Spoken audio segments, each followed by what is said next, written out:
Disability advocates are calling on the City of Toronto to maintain and enforce the ban on electric scooters, arguing that they put vulnerable residents in danger and create new accessibility barriers. Because it's a silent menace, someone like me who is blind can't tell if they're coming up in front of me or behind me. Advocate David Lepofsky was one of the speakers at tonight's virtual public forum organized by the CNIB in response to growing concerns the city will reconsider the e-scooter ban in its micro-mobility strategy set to be brought forward in May. Too often in cities where they're allowed, they're left lying around the sidewalk.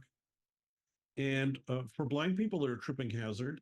For people in wheelchairs, they're an accessibility barrier. You can't get around them. In 2021, Toronto City Council voted unanimously to opt out of the province's e-scooter pilot that allows municipalities to choose where and how the micro-mobility vehicles may be used.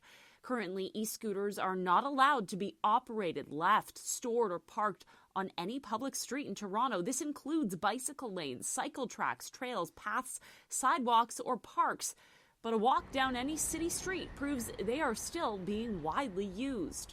Those who are for e-scooters argue that they're environmentally friendly and reduce traffic congestion in the city. What works well is when a city requires by regulation that providers of e-scooters or micro-mobility devices can only provide those devices if they include barrier-preventing technology. Audible sound emission so that pedestrians who are blind or have low vision can hear if an e-scooter is being ridden near them. That wouldn't work for meeting participant Ian.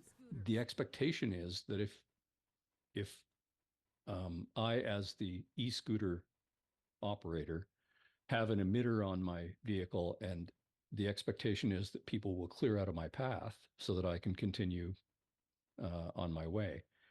That's not going to happen with people with vision loss. My difficulty as a blind person is I can't jump out of the way. I have no idea what direction to move in. The city tells CityNews in a statement its micro-mobility strategy will take into account any new developments on how other cities are managing e-scooters, as well as engaging a wide range of interested parties, including people who use active transportation, gig workers, couriers, micro-mobility companies, and members of the accessibility community for input on developing this micro-mobility strategy. Michelle Mackey, CityNews.